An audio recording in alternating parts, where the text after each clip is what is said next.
Hello friends, this is Sonia. Welcome back with another video. आज हम करने वाले हैं सेट नंबर 7 जो हम कर रहे हैं CDPU की प्रैक्टिस। तो इस चैप्टर का नेम होगा बुद्धि निर्माण एवं बहुआयामी बुद्धि। तो इसमें हम क्या करेंगे, इनमें जो क्वेश्चंस करेंगे एज ए वन लाइनर करेंगे। इसमें 4 ऑप्शन ऑलरेडी गिवन तो होंगे, लेकिन हम उसमें से सिर्फ वही आंसर रीड आउट करेंगे जो उसका रियल आंसर होगा। क्योंकि अभी सीटेट के एग्ज़ाम बहुत नियर है, तो हमने अच्छे से फटाफट से तैयारी करनी है। ये रिविज़न वीडियो होगा as a. So let's start with question number 1। Question number 1, सत्य या तथ्य के दृष्टिकोण से उत्तम प्रक्रियाओं की शक्ति ही बुद्धि है। बुद्धि के संदर्भ में दिए गए कथन किसका है? तो ये कथन है थॉर्नडाइक का। क्वेश्चन नंबर 2, बुद्धि के संदर्भ में निम्नलिखित में से कौन सा कथन सत्य है? बुद्धि नवीन पर्यावरण के साथ समायोजन की योग्यता है। बुद्धि सीखने की योग्यता है। बुद्धि अमूर्त चिंतन की योग्यता है। तो ये सभी इसका आंसर होगा option number 4। Now move to the question number 3। बुद्धि व्यक्ति की वह समुच्चय या सार्वभौमिक क्षमता है जो उसे उद्देश्यपूर्ण क्रिया करने, तर्कपूर्ण चिंतन करने तथा वातावरण के साथ प्रभावपूर्ण समायोजन में सहायता करती है। यह कथन किसका है को बताना है। तो यह कथन किसका है? वैश्लर जी का। नेक्स्ट क्वेश्चन नंबर 4, निम्नलिखित में से कौन बुद्धि को निर्धारित करने वाले कारक हैं? तो जो बुद्धि को निर्धारित करते हैं वो वंशानुक्रम एवं वातावरणीय दोनों कारक ही होते हैं। नाउ क्वेश्चन नंबर 5, यदि व्यक्ति ने अपने वातावरण से सामंजस्य करना सीख लिया है या सीख सकता है तो उसमें बुद्धि है। बुद्धि की यह परिभाषा किसकी है? तो यह भाषा किसकी है? कॉल्विन की। क्वेश्चन नंबर 6, निम्नलिखित में से कौन बुद्धि की परिभाषा नहीं है? आपको नहीं है बतानी है, तो हम पहले रीड आउट कर लेते हैं पूरा क्वेश्चन। बुद्धि कार्य करने की एक विधि है। बुद्धि ज्ञान अर्जन करने की क्षमता है। जीवन की अपेक्षाकृत नवीन परिस्थितियों से अपना सामंजस्य करने की व्यक्ति की योग्यता ही बुद्धि है। राजनीतिक, आर्थिक एवं सामाजिक शक्ति प्राप्त करने के लिए प्रयुक्त उक्त बुद्धि है। तो ये ऑप्शन 4 इसका रॉन्ग हो जाएगा। Now move to the question number 7, यानी रॉन्ग हो जाएगा, बट हमारा आंसर क्वेश्चन नंबर 4 ही होगा। जो बुद्धि सिद्धांत बुद्धि में सम्मिलित मानसिक प्रतिक्रियाओं जैसे पराघटक और बुद्धि द्वारा लिए जा सकने वाले विविध रूपों जैसे कि सृजनात्मक बुद्धि को शामिल करता है, वह है स्टेनबर्न का बुद्धिमत्ता का त्रितंत्र सिद्धांत। Now move to the question number 8। एक शिक्षिका अपने शिक्षार्थियों की विभिन्न अधिगम शैलियों को संतुष्ट करने के लिए वैविध्यपूर्ण कार्यों का उपयोग करती है। वह डैश से प्रभावित है? तो गार्डनर के बहुविध सिद्धांत से। नाउ क्वेश्चन नंबर 9, बुद्धि का एक कारक सिद्धांत निम्नलिखित में से किसने दिया है? तो वह जो बुद्धि का एक कारक सिद्धांत है वो बीने ने दिया है। नाउ क्वेश्चन नंबर 10, तार्किक गणितीय बुद्धि डैश से संबंधित है? तो वो किससे संबंधित है? बहुविध सिद्धांत से, बहुबुद्धि सिद्धांत से। निम्नलिखित में से किस प्रकार की बुद्धि का प्रयोग अंतरिक्ष यात्रा के दौरान होता है? तो स्थानिक बुद्धि का प्रयोग होता है। नाउ क्वेश्चन नंबर 12, प्रत्येक बुद्धि एक दूसरे से भिन्न होती है। यह कथन निम्न में से किसका है? तो हावर्ड गार्डनर का। ये निम्न में से कौन एक सुमेलित नहीं है? सुमेलित नहीं है बताना है। तो एक कारक सिद्धांत है वो टर्मन ने दिया है। तरल तथा ठोस बुद्धि सिद्धांत थॉर्नडाइक। तो ये आपका गलत हो जाएगा। द्विकारक सिद्धांत किसने दिया है? सिद्धांत स्पीयरमैन ने। तो समूह कारक सिद्धांत किसका है? थ्रस्टन का। तो ऑप्शन नंबर 2 हमारा करेक्ट आंसर हो जाएगा। Now move to the question number 14, बुद्धि का द्विकारक सिद्धांत क्या है? सभी प्रकार के मानसिक कार्यों में 2 प्रकार की मानसिक योग्यताओं की आवश्यकता होती है। प्रथम सामान्य मानसिक योग्यता एंड द्वितीय विशिष्ट मानसिक योग्यता। Now move to question number 15, बुद्धि के बहुकारक सिद्धांत के मुख्य समर्थक थॉर्नडाइक थे। निम्नलिखित में से कौन सा कथन इस सिद्धांत के अनुरूप है? बुद्धि कई तत्वों का समूह होती है और प्रत्येक तत्व में कोई सूक्ष्म योग्यता निहित होती है। Now move to the question number 16, निम्नलिखित में से कौन सा आलोचनात्मक दृष्टिकोण बहुबुद्धि सिद्धांत से संबंध नहीं है? तो प्रतिभाशाली विद्यार्थी प्राय एक क्षेत्र में ही अपनी विशिष्ट प्रदर्शन करता है। तो क्वेश्चन नंबर 17, बहुबुद्धि सिद्धांत निम्नलिखित निहितार्थ देता है सिवाय बुद्धि प्रकरण प्रक्रियाओं का एक विशिष्ट समुच्चय है जिसका उपयोग एक व्यक्ति द्वारा समस्या समाधान के लिए किया जाता है। क्वेश्चन नंबर 18, आजकल बुद्धि परीक्षण का उपयोग शिक्षा जगत में हो रहा है। बुद्धि परीक्षण का निम्नलिखित में से कौन सा उपयोग बालक के विकास के दृष्टिकोण से सही नहीं है? आपसे पूछा गया है। तो बुद्धि परीक्षण के परिणाम के आधार पर अधिक बुद्धि वाले बालकों पर अन्य बालकों की तुलना में अधिक ध्यान देना।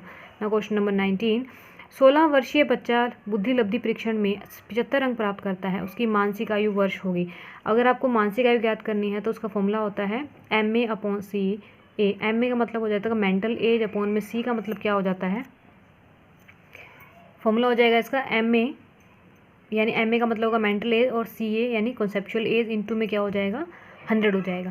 तो आपको यहाँ दिया हुआ है कि 16 वर्षीय बच्चा, यानी कि बच्चा कितना है 16 वर्षीय है, तो कमर्शियल ये वाली एज का सी ए का मतलब हो जाता है जो प्रेजेंट एज चल रही है, यानी वास्तविक जो एज है बच्चे की, तो वो कितनी है 16 वर्ष है। तो यहाँ पे मेंटल एज हमें फाइंड आउट करनी है, तो उसकी मानसिक आयु ज्ञात करनी है। तो क्या हो जाएगा एम में, यानी मानसिक आयु हमें नहीं पता, तो ये हमें ओरिजिनल उसकी जो एज है वो मालूम है, तो 16 हो जाएगा मल्टीप्लाई में क्या हो जाएगा 100। जब इसको हम सोल्ट आउट करेंगे तो इसमें हमें 75 ये भी तो दिया हुआ है ना, कितने अंक प्राप्त करते थे, यहाँ पे क्या हो जाएगा 75। इसको सॉर्ट आउट करने के बाद जिसकी मेंटल एज है वो कितनी आ जाएगी 12। क्लियर। क्वेश्चन नंबर 20, बुद्धि लब्धांक प्राप्त करने का सही सूत्र है। तो अभी हमने ऑलरेडी लास्ट क्वेश्चन में कर लिया है। तो मानसिक आयु अपॉन में क्या हो जाएगा कालानुक्रमित आयु, यानी कि जो अभिवायु उसकी जो चल रही है प्रेजेंट एज इंटू में क्या हो जाएगा 100। तो यही हो जाएगा। आगे है क्वेश्चन नंबर 21, फ्रांसीसी मनोवैज्ञानिक अल्फ्रेड बीने एवं उसके साथी साइमन ने बुद्धि के मापन के आधार के लिए किसे सर्वाधिक उपयुक्त पाया है। तो बच्चे के निर्णय, स्मृति, तर्क एवं आंकिक जैसे मानसिक कार्यों को। क्वेश्चन नंबर 22, यदि किसी बालक की मानसिक आयु 12 वर्ष है, वही क्वेश्चन आगे से, मानसिक आयु 12 वर्ष है और वास्तविक आयु कितनी है 10 वर्ष। तो मानसिक आयु कितनी दे रखी है आपको 12 वर्ष और वास्तविक दी हुई है 10, तो उसकी बुद्धि लब्धांक बतानी है। तो मल्टीप्लाई में क्या हो जाएगा 100, 110, 0 से 0 कैंसिल आउट हो जाएगा, तो आंसर कितना आ जाएगा आपका 120। क्लियर। आप 8वीं कक्षा के अध्यापक हैं, आप इस कक्षा के एक छात्र का बुद्धि लब्धांक 130 से अधिक पाते हैं, तो इसका अर्थ है कि वह डैश बालक है, तो वो क्या होगा अति श्रेष्ठ बुद्धि वाला बालक होगा। क्वेश्चन नंबर 24, निम्नलिखित में से किस कथन से बुद्धि एवं बुद्धि परीक्षण के महत्व का पता चलता है। तो किससे पता चलता है, व्यावसायिक मार्गदर्शन में बुद्धि परीक्षण की भूमिका अहम होती है। बुद्धि परीक्षणों द्वारा प्रत्येक छात्र की सही उन्नति के मार्ग को प्रशस्त किया जा सकता है और अनुसंधान के विभिन्न घटकों का चयन करना होता है। तो बुद्धि भी एक आधार होता है ताकि कम से कम त्रुटि हो। तो इसका ऑप्शन नंबर 4 करेक्ट हो जाएगा, सारे ही करेक्ट हैं। क्वेश्चन नंबर 25, आजकल बुद्धि परीक्षण का उपयोग शिक्षा जगत में व्यापक रूप से हो रहा है। निम्नलिखित में से कौन सा शिक्षा जगत में बुद्धि परीक्षण के सदुपयोग का एक उदाहरण है। तो आपको बताना है। ऑप्शन ए, बुद्धि परीक्षण के आधार पर छात्रवृत्ति सुनिश्चित करना, बुद्धि परीक्षण के आधार पर छात्रों के लिए अधिगम प्रणाली का चयन करना, बुद्धि परीक्षण के आधार पर छात्रों को परामर्श देना। तो ये सभी करेक्ट हो जाएगा।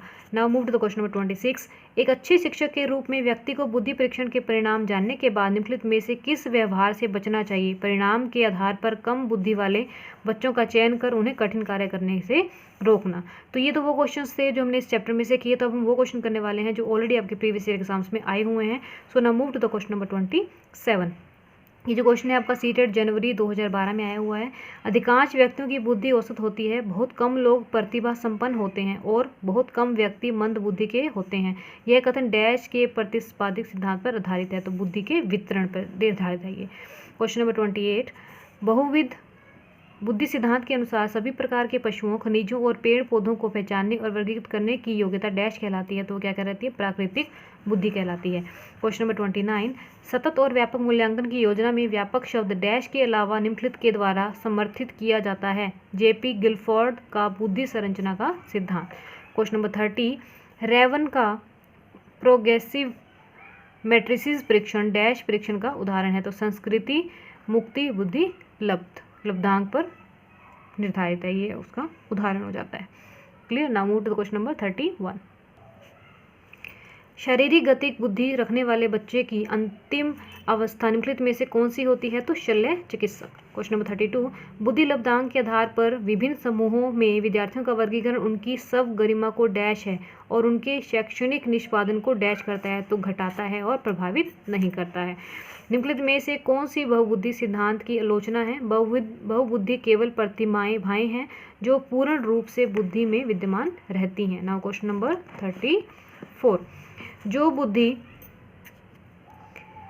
सिद्धांत बुद्धि में सम्मिलित मानसिक प्रक्रियाओं जैसे पराघटक और बुद्धि द्वारा लिए जा सकने वाले विविध रूपों जैसे सृजनात्मक बुद्धि को शामिल करता है, वह है स्टर्नबर्ग का बुद्धिमत्ता का त्रितंत्रीय सिद्धांत। एक 11 वर्षीय बच्चे ने स्टैनफोर्ड बी ने बुद्धि मापनी में 130 अंक पाए। मान लीजिए कि एक सामान्य संभावन वक्र में म्यू = 100 और सिग्मा = 15 है, तो उन 11 वर्षीय बच्चों के प्रतिशत की गणना कीजिए जिनमें इस बच्चे के बेहतर अंक प्राप्त किए गए हैं। तो 98% आएगा। निम्नलिखित में से कौन सा निरीक्षण हार्वर्ड गार्डनर के बहुविध बुद्धि सिद्धांत का समर्थन करता है? तो मस्तिष्क के एक भाग में हुई क्षति केवल किसी एक विशिष्ट योग्यता को प्रभावित करती है, न कि संपूर्ण को। Now move to the question number 37। बहुबुद्धि के सिद्धांत के संदर्भ में एयरफोर्स पायलट बनने के लिए निम्नलिखित में से कौन सी बुद्धि की आवश्यकता होती है? तो गतिक बुद्धि की आवश्यकता होती है।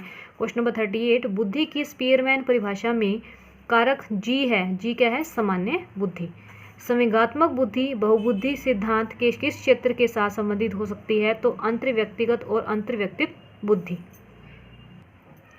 गार्डनर के बहुबुद्धि के सिद्धांत के अनुसार वह कारक जो व्यक्ति के आत्मबोध हेतु सर्वाधिक योगदान देगा वह हो सकता है अंतर्व्यक्तिगत बुद्धि। के बारे में निम्नलिखित में से कौन सा कथन सर्वाधिक उपयुक्त है?